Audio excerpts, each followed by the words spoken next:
Hi,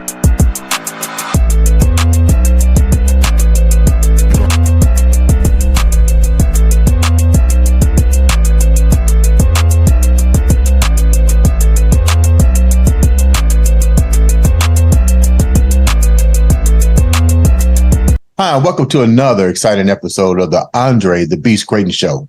Today is going to be an awesome show.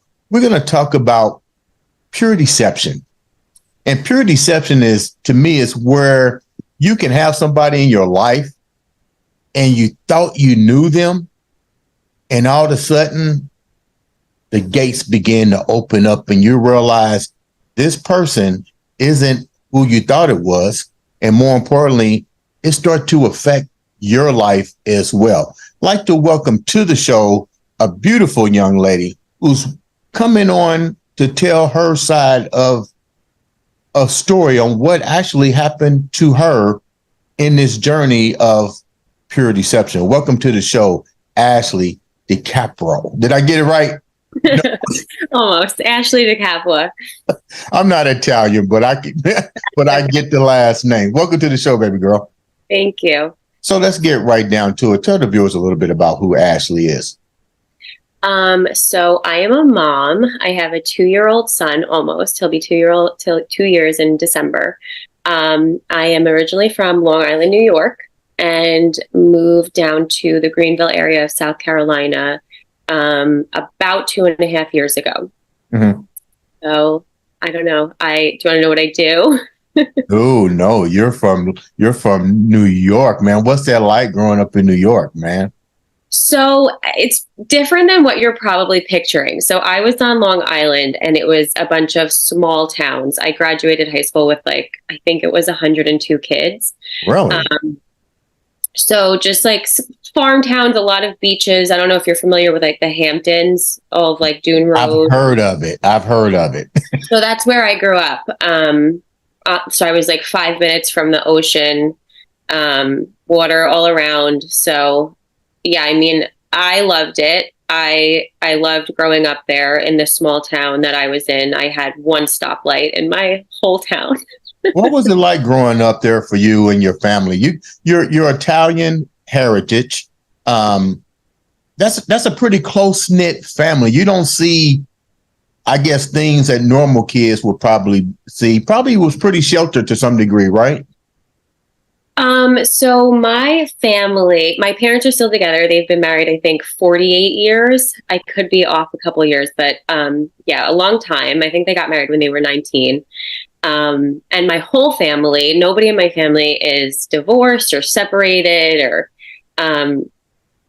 angry at each other in any way. They're all happy. I guess your typical normal family. So growing up in the family that I was in and the small town that I was in where there was really no crime or, nothing bad ever really happened there, I guess you could say I lived a pretty sheltered life in thinking that everybody was nice and had your best interests at heart and that nobody was really out to hurt anybody. Mm-hmm.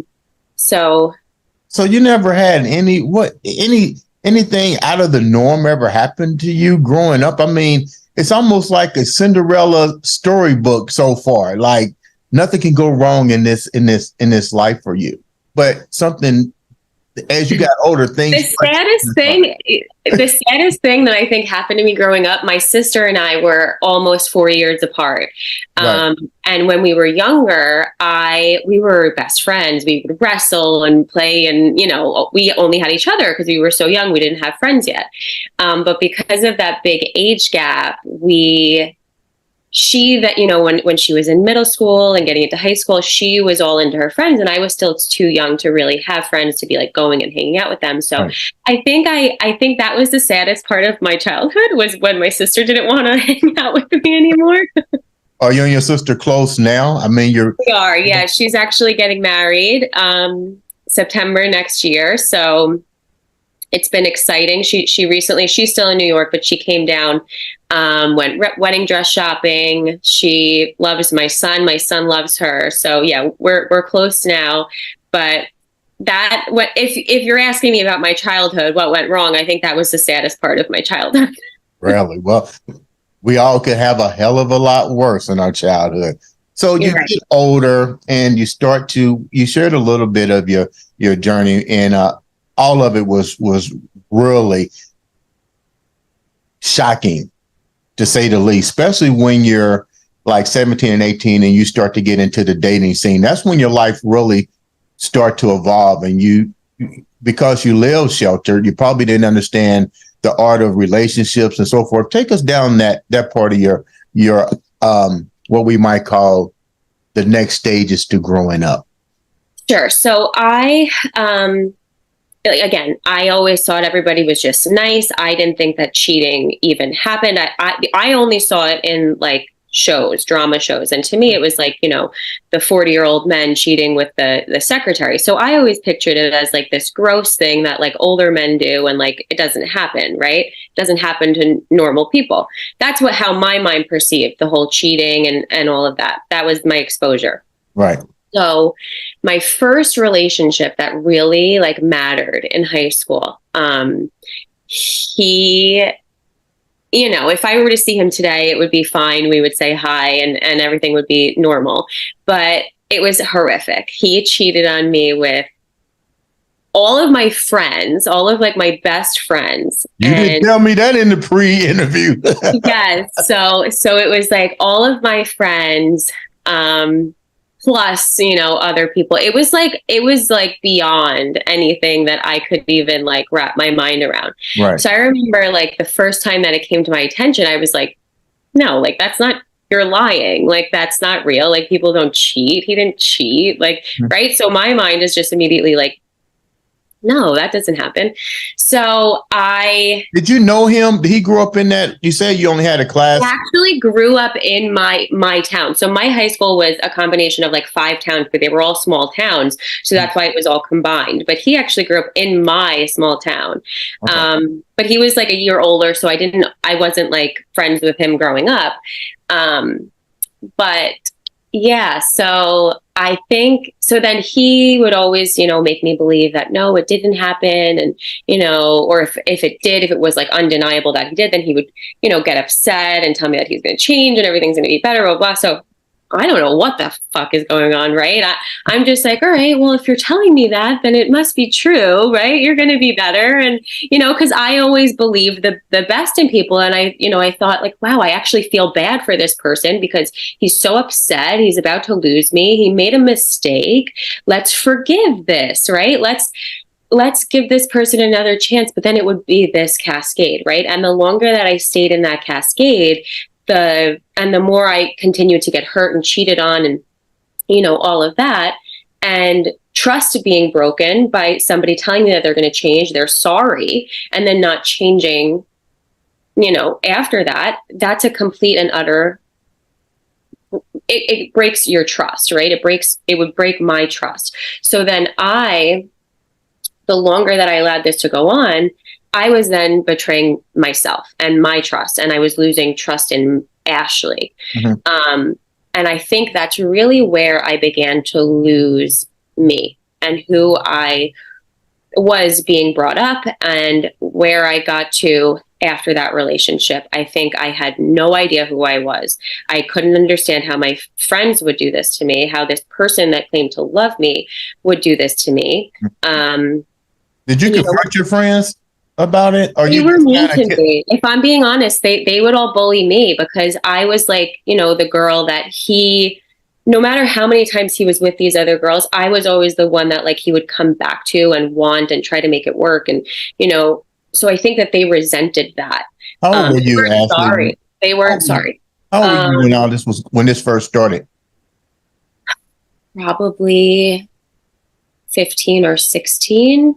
So do you eventually get out that relationship? What happens to the next relationship? It was this not as bad as the cheating that went on in my first one, but I think at that point I was a broken person and I was attracting broken people because of that. Mm-hmm. And just not healthy relationships. Were you trying to fit in? Because you said you were attracting broken people. You're still 15, 16, 17. were you just really trying to fit in? Because So that relationship actually went on and off for, I want to say, until I was like 20. Really? 19, 20. I mean, I would like, date people here and there between that.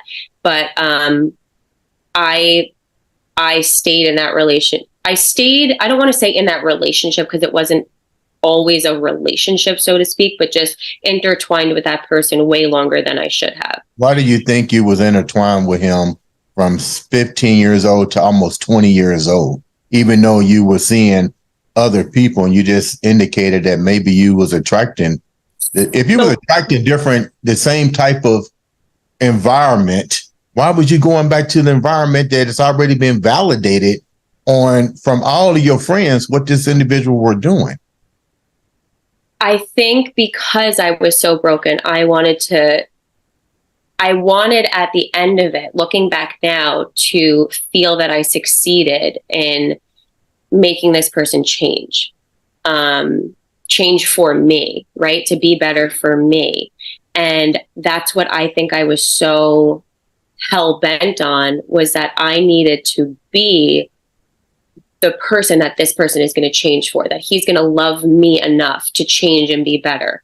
But, now looking back, obviously it doesn't matter. Nothing that I would have done would ever change this person from being who he is. Right. So I think it became more of an obsession of, what can I do to make this person love me enough that he's going to stop cheating, that he's going to stop doing all of these things that are hurting me. And I equated it to me not being enough. So my self-confidence just kept going lower and lower and lower. So it was easy for me to then go back to this person and take him back and get into these recurring toxic situations, because I felt like shit about myself unknowingly, right? But being in these situations, how can anybody have any self-confidence left or trust even in themselves, let alone anybody else? Did your friends or family come to you and be like, why are you? Because evidently they saw how he was, because he was with them. I mean, but the fact that you was with it for a long period of time, 15 to 17 or almost 20 years old, didn't your friends or family come to you and say, what the fuck are you doing? I guess I don't think I ever really spoke much. I always kept a lot in. I didn't always tell people all of what was going on. Like my parents, I don't even know if they really knew for a very long time until the end, when I just like really couldn't take it anymore. And I was just so broken and low and just. What was the end? Tell me the end. How did you get low? What was that like? I don't know if I remember specifically what the end was, but he went away. So he went into the army and I went out to visit him. This was in Kansas. He was stationed. And I got out there and he fell asleep one night and I went through his phone and there were dozens and dozens of messages from women, naked pictures, talking about having sex. I had found a shirt the first night that I had got there in his room, a woman's shirt, and he like played it off like it was his friends' wives, or I don't even know. So I think that after that trip, that was really like the end. And I think it helped because he wasn't physically where I lived anymore. So I think that was where I was able to break that chain, so to speak, and move on. And then what happens to your life? So then, like I said, I just found myself in the same type of toxic relationships, always wanting that validation of, this person loves me enough, that I'm good enough. Am I doing enough? Always trying to do. And it never being enough for these people. And I understand now, working with a life coach, a therapist, that when somebody like me, who, is empathetic and feels very low self-confident wise, they are literally a magnet to people who tend to have narcissistic traits. Mhm. So it's almost like a match made in heaven or hell, whatever you want to say. And it just will continue to happen. Women that don't feel good about themselves, that don't even know what a respectful and healthy relationship looks like, they're not going to be able to pick up on those first red flags or things that are a little bit off in the beginning of a relationship. And then when you accept those little things that are big things to a healthy and healed woman, once you've already accepted those little things, you're now down this terrible dark road where you're almost in this addiction because you're getting the highs of that dopamine when things are good, right? So it's almost like an addictive it's actually a proven thing that women in those situations, it's so hard for them to walk away from toxic relationships because of the dopamine release when things are going good versus when they're going bad. So it's almost like this addictive thing. It's like things go bad. You know that you need to get out. You have to get out. Many women will leave. But because of that addiction that's formed through our hormones when we're actually going through this, all those women go back, right? And it only will happen when they're completely gone and they get out of the situation. If in that period when they leave, they're actually able to work with somebody that can heal that trauma, heal that pain that they went through, and create a healthier woman out of that who won't accept that behavior anymore. Right. But when you're just continuously in this cycle, you're not talking to anybody about it. You are trying to figure it out on your own. You're taking all the blame on yourself. It is going to be very difficult, if ever, for you to ever get out of that situation. How many times have you been in this cycle? You're only 28 years old. So you get out of the situation with 29. But so I had that first relationship in high school. I mean, there were little relationships in between, but I'm just talking about my main relationships through my life. It was that one in high school. I dated the next one from about 21 to 23, 24. Mhm. And then 24-ish to about a year or so ago was my last. Was that toxic? Yes, it ended up being very toxic. Without getting too deep, what do you, because you're still trying to heal and you're not recognizing what's going on in your life because you're just 29. But you said that this last one was toxic. Without getting too deep, explain a little bit of what toxicity is at that particular point in your life, because we need to understand that this was repetitive. And this is what I tell people. If you lived in the situation that you lived in, this is all new territory for you. You can't really recognize what's going on because you're not recognizing your role in this as well as their role. So Tell me about the next relationship. This is going into your now adulthood. First of all, what took you to where you're at right now? Because you were once in New York. Right. So I got pregnant with my son about 3.5, 4 years into my last relationship. And we wanted to have a home birth. It was a joint decision that a home birth was something that was very important to us. The cost of living was very high in New York. The politics we weren't so much in alignment with.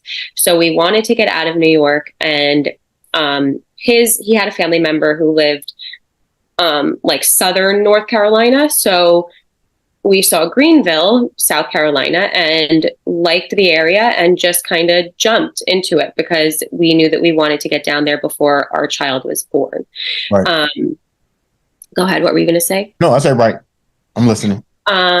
So I don't know. What else do you want me to say about that, though? What did you really know about your child's father at that particular point in your life? Because you're still young. You just all of a sudden just get up and move. But you're still trying to understand. You're still coming out of that, what might call your young part of your life, and you're now having a kid and so forth. What did you know about him? That I was 27 when we moved. I think that so I am a very against the grain type of person. The home birth, I'm very natural minded. I'm a very like non-toxic lifestyle like my water filters, and I don't have any synthetic fragrance in my house. And for most people, that's a little bit out there, and it would be difficult for a lot of people to live that way. So this person that I had my son with was very much in alignment with all of that. Our diet, our lifestyle, the home birth, everything that most people would look at and be like, that's a little bit strange. So I think that was a huge thing for me, that this person was on the same page. I felt safe. I felt safe in who I was, because they were in alignment with that. So I think that was a reason why I stayed. He didn't ever cheat on me, and I have only ever known being cheated on in a relationship. So that was a really big thing for me. But we fought a lot. And if you ask me, what did you guys fight about? Unless I wrote it all down, I don't even remember, because they were such stupid things. What do you consider stupid things that you was fighting about? What was stupid? I don't know. Like, for example, I would leave early to go to work in the morning, and I might leave like the honey out, or like my tea bag or something on the kitchen counter. And like, it would be a whole big thing, but then like other mornings, it would be completely fine that I did that. Right. But then one morning I did it and purposely he then left an entire mess on purpose, like way beyond, like an entire mess for me in the kitchen when I got home from work that day, because we worked different shifts. So he would work at night and I would work during the day. But yeah, just stupid things. And then there was so toxic to me is like not accepting, not taking responsibility for, what went wrong, not being able to communicate and come to a resolution when something comes up, right? So like, you take a pea and it turns into a mountain because nobody knows how to communicate properly. Nobody can take ownership properly of what they did wrong. And then because egos are involved, especially with people who tend to be a bit more narcissistic, they can't take any sort of blame or that they did anything wrong, or even just dealing with how their partner is feeling. If their partner comes to them and wants to talk to them about how they're feeling, that's something they can't do, right? It's just like a complete trigger for them, and they kind of explode as a result of that. How do you maneuver now with that? I mean, this is another gray area of your life that you now have to deal with. But not only that, this is now almost your life partner. You getting ready to expect a child. Now you're seeing these you call it narcissistic now, but you didn't know what it was back then. So now you see these red flags. How do you now, what's the straw that says, I need to address this? Either am I safe? Am I not safe? I have a child. How do I maneuver now? So at the top, before having my son, I was in this mindset of believing, and because it was told to me over and over again, that it's my fault, that if I just didn't do this, then I wouldn't have reacted this way. Or if you didn't do this, or if you were just a different person, basically, I wouldn't be the way that I'm being. Which that in and of itself is toxic, because you're in control of even if I'm next to somebody toxic, but I'm a healed person, nothing that they do should allow me to behave poorly because of what they're doing. Right. But I believed I was the problem.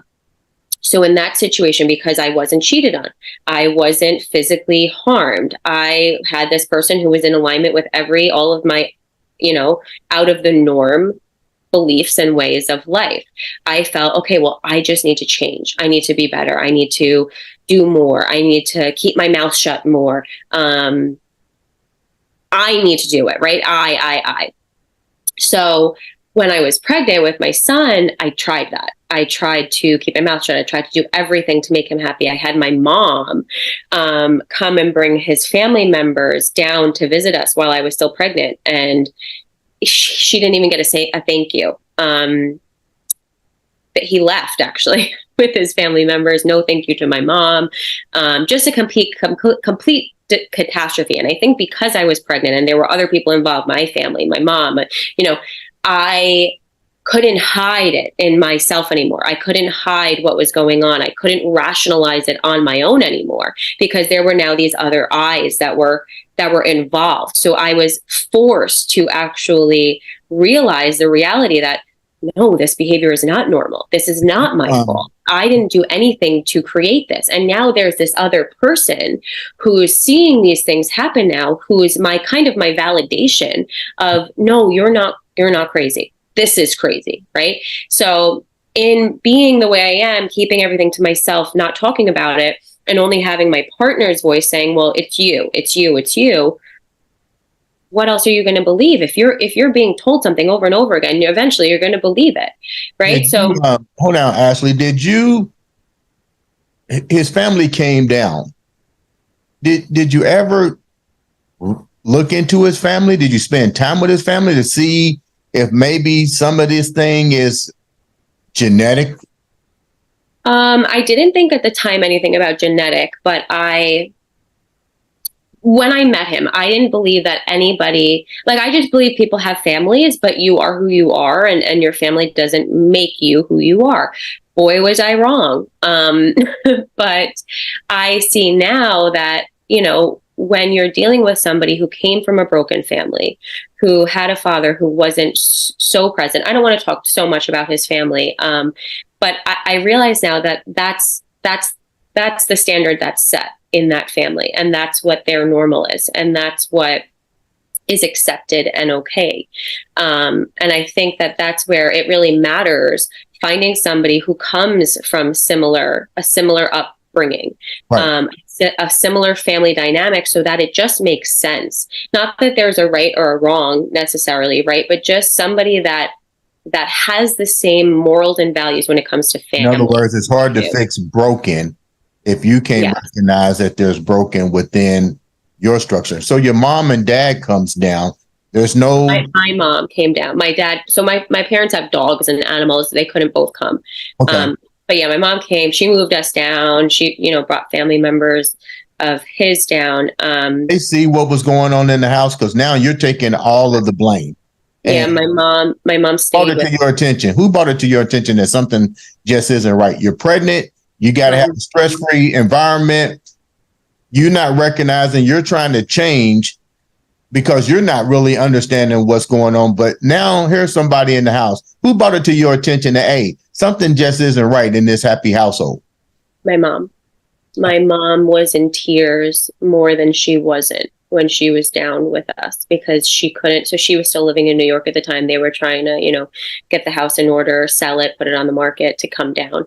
But they were still in New York and they couldn't do anything about it at that time. And she was just completely beside herself that she needed to leave me pregnant in that situation. And, you'd ask him and he would tell you that I was the problem, that I was the reason why all of, our family is broken. And, I'm not here to paint a picture on either side.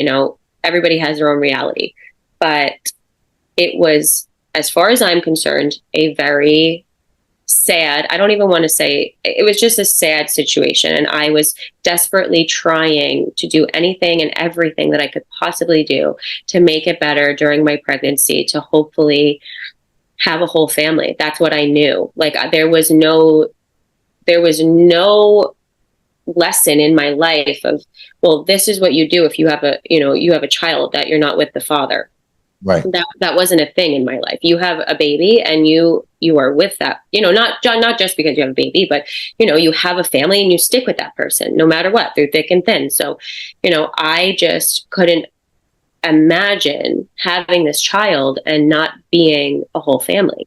So I did everything and anything that I could possibly think of to make it better, but it didn't matter. It was like the more that I tried to do more, the more that I tried to do anything, it was like I couldn't win. It didn't matter. Yeah, it didn't matter. And I think once my son was born and he walked out a week after he was born. There for the birth? The second half of the birth, he came, because my doula she's like part of my birth team. Got on the phone with him and basically said, you have to be here.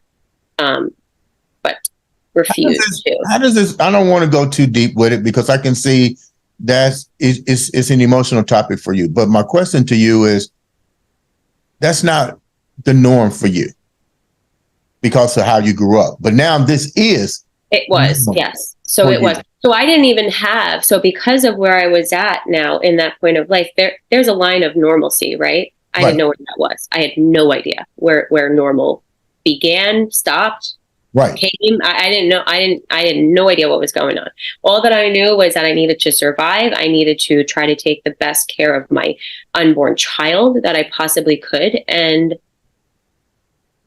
that was it, right? But I still had that tie to him where I wanted him to want to be that partner, want to be that father, want to be a family, right? So it was like this logical mind of, this is terrible. This is, you need to get out of this. You need to do everything possible to remove yourself from this. But then this other side of, well, no, I need to make this work. I need to have a family. My son needs to have a whole family. I want him to want to do this, to be a better person.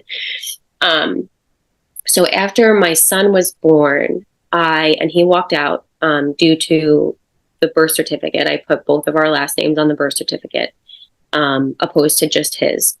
He walked out, and in that moment, I was laying on the bed with my son. He was a week, freshly born little baby. I think I was nursing him on the bed, and he came in. We didn't say a word to each other. He just got his stuff and left, and I didn't say anything. And any other time I would have said, no, don't go. You need to stay, try to get him to stay. And in that moment, I was looking at my son, and I didn't have fear. I didn't have fear of what was I going to do if he walked out. It was, I have my son now. And what I'm looking at happen right now is not okay. What was the fear? You highlighted something right there. You said, I looked at my son. He walks out. You didn't talk back because that was one of the things that you felt you needed to do. But you looked at your son at that brief moment and you said something very profound. You said, I had no fear. What was the fear factors that you was dealing with? How was I going to support myself when I couldn't even physically get out of bed right now? How was I going to make food for myself and care for my son? How was I going to live taking care of my child without being able to go to work, without really physically being able to move yet from recovering from labor? How was I going to do this on my own with my son in a state away from all of my friends, all of my family? But I looked at my son, and because of him, this is going to sound so corny, but like his purity, like his complete innocence, just this little baby who has like no control over anything right now, and watching this person, his father, be able to leave, I knew that no matter how hard my life was going to be from that moment forward, it would have been harder to watch my son continuously see one of his parents leave him, and be unfazed by that. Or even just watching him, have my son watch his father leave his mother, who needs him in that moment, right? And I knew that that little boy was going to grow up, and that was what his reality was going to be. And I hated my reality for the last maybe 2.5 years of being in that relationship. I didn't know how to get out. I loved him to the capacity that I could in that moment of life. But I hated it. I didn't know how to get myself out of it. How did you wind up getting out of it? My son. When I made that decision that I was not going to allow, that's his father. He might see it with his father, with somebody else, and who knows? I don't know. All that I had control over in that moment was that my son, was not going to see that happen to his mother ever again. When did you seek assistance for yourself to understand what just happened into your world? This is your kid's father. You're attracting the wrong individuals, but this is new territory for you. If it's not in your household, you still don't know it. So how do you fix what's breaking around you? You got a beautiful son, but you still got to have clarity in yourself. You said you sought treatment. How did that even happen in your life? I know all of it about it there, but how did it wind up happening for you? So I was completely in survival mode for the first year and a half of his life. I was barely sleeping. We nursed through the night. He would be up sometimes 3, 4, 5 times a night. I was running on empty. So I didn't. What's so crazy about this is because of that situation being the way it was, having a newborn and having minimal help until my parents moved down, I didn't even have time to process that I went through what I went through, right? And that I lost what I hoped would be a whole family. I didn't process that was no longer going to be a thing.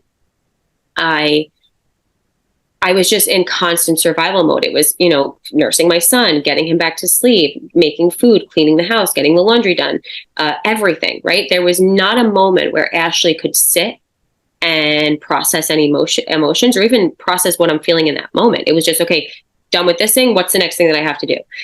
All while working, trying to still work and support financially my son and I. So it wasn't until very recently that I started working with a life coach therapist who, if you guys need him, I don't know if I'm allowed to say this, but he is awesome. Everybody needs him in their life, I believe. But I started working with him maybe 2 months ago.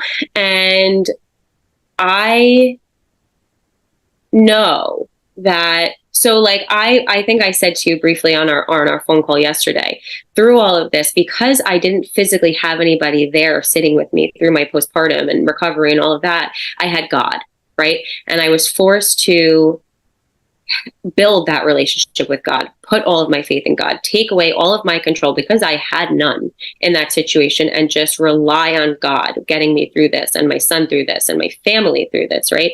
So I was actually, believe it or not, in a pretty good place emotionally because I just had this unwavering faith through my postpartum that God is going to bring me through this. God is going to make this okay. Now, that's, to say, I also had nights where I was crying with my son, trying to get him to sleep because I just couldn't do it anymore. Right. But I believe God I could not have done that without God, without the strength of God. I did not have the strength to do that on my own. And I think finding that love in God got me through that, because it was like, he's got me. Somebody's got me through this when nobody else has me. What did you take away from that? You found that strength from within. You get your life coach. When you look back on it, what did you find out about yourself, and what did you find out about the journey with your kid's father? What was the aftermath now? You got healed. What did you learn from all that now? That I have more power than I believed I did, and that I needed to have somebody hold my hand. Thankfully, I did, to bring myself back to knowing that I have power and that I have a voice and that I am smart, and that what I think matters, what my beliefs are, they matter, what my thoughts are about things, they matter, and a lot of times they're right, and to stop second guessing myself, and to stop rationalizing bad behavior for the sake of, I don't even know what I was rationalizing it for, right? I learned to take who somebody is at face value and stop trying to change it. I continuously, through my entire life, thought that I could save everybody, that I was going to make them change, make them see the error of their ways, make them be a better person, make them treat others better, make them do the right thing, right? That wasn't my job. I do not need to do that. And I think what I said to my life coach the other day, there are so many people that go around and say, well, she's really what I need. She would be really great for me in my life. She's really what I need. But you know what? I've realized through all of this that I need to find who I need. I need to find who I need, who my son needs, and know that I'm worth that. I don't need to be what somebody else needs. I need somebody to come into my life, to my son's life, and be what we need. And that's not to say that you can't, relationship isn't a give and a take. It is. But you can't give more than what's being given back to you. And that's what I continue to do, because I fell short on who I was. I didn't believe enough in myself that I was worth somebody to actually treat me right, to do the right thing. I didn't believe that was possible. So it took healing and getting to the root of all of it for me to understand that I am worth somebody to come into my life and give me and my son what we need. And that I don't need to be groveling on the floor, cooking meal after meal and doing all of these things to try to get this person to just give me the bare minimum. What are you doing now with your life now? It seems like you've unlocked the mystery to what transpired from there to now to here. What are you doing now? So I bought a house, me and my son, we have a house down here. I am doing nutrition coaching. I help women who are struggling with infertility, and also postpartum. And I think that really took hold after having my son, because I realized how important having that community and support in that postpartum period really is, and how many people really struggle through that, even when they have, mountains of support around them. So yeah, I help support women with, their diet, their lifestyle, supplementation. And I love it. How can the viewers get in contact with you for information about helping them with all of these topics that you just shared with us? So my Instagram would probably be best. It's at My Nourished Belly. Say that one more time. It's my Instagram name is My Nourished Belly. At Instagram.com. So it's just my handle, like at My Nourished Belly. You could just search that on Instagram and it'll come up. Yeah. Sounds good. You know what? Leave the viewers with something positive that you deal with every day to help you stay in that beast frame of mind. I just remind myself that I am strong. I remind myself of everything that I have overcome, and that I made it through the other side of what would probably destroy a lot of people. And I built back stronger.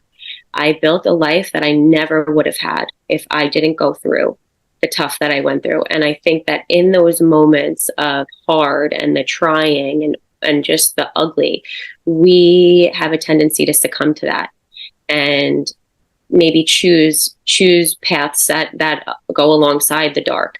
But I think that if you can really pull yourself up out of that and not let it take a hold of you, your life is going to turn around and blossom in ways that you never thought were possible. But you just have to believe in yourself, and you got to put in the work to do it. And if you don't, no one else is going to. So you just have to find your why of why it's worth it to just keep going, to build something that you're going to thank yourself for tomorrow. And I think my son was why I needed to do what I did, to, build a successful life and not crumble at what probably most people would have. Ladies and gentlemen, this has been another exciting episode of the Andre the Beast Crayton show.